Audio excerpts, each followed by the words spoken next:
In October 1977, a series of crimes that shocked the public took place on a campus in Ohio. In the span of a few weeks, a man abducted 3 female students, abused them, and robbed them. The perpetrator was found thanks to the victims' statements. The criminal was 20-year-old Billy Milligan. In court, he faced sentences between 4 and 25 years for each of his crimes. But then something unexpected happened. Something justice had never seen.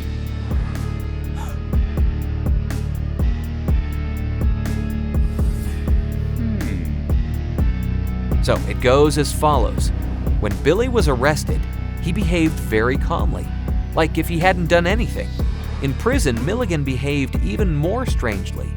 He spent hours staring at the cockroaches running around him and rejoiced as if they were his friends. Moreover, he could easily escape from handcuffs without needing any tools. Some days he was depressed, sobbing in the corner of his cell or sitting motionless on the edge of his bed and staring at nothing. One day, a guard made a joke about him, and Milligan went berserk, angrily ripped the toilet off the floor and threw it at the metal bars. After that, Billy was guarded even more heavily. When Milligan tried to kill himself, the prison staff started questioning his sanity. It was decided to transfer Billy to a hospital for a compulsory examination. One doctor suspected that Milligan had a multiple personality disorder.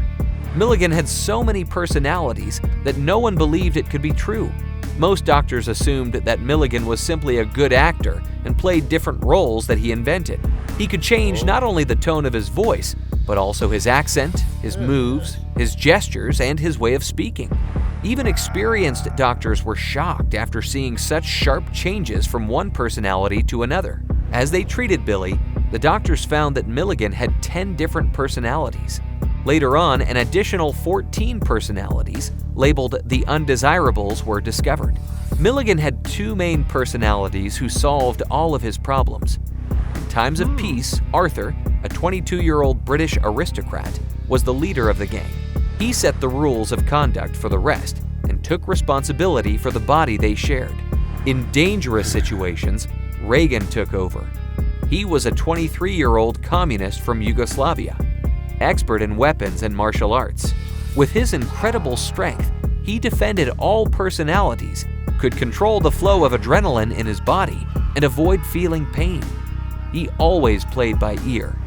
Doctors suggested that it was Reagan who committed the crimes, but they were wrong, because Reagan was drunk at the time.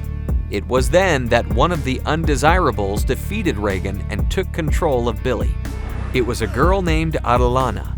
She's the one who assaulted those 3 students, and when Adalana left, Reagan came back and robbed the victims, playing it by ear. Both personalities confessed to these crimes.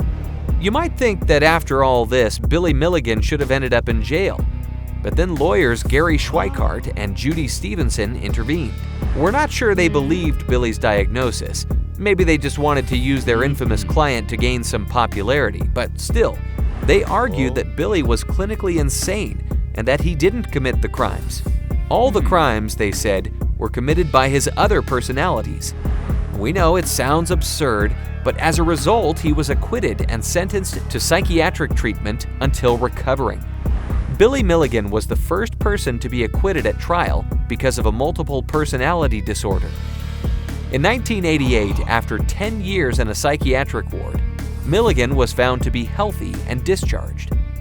Many people, but especially the victims, were shocked by this sentence, but the court was adamant.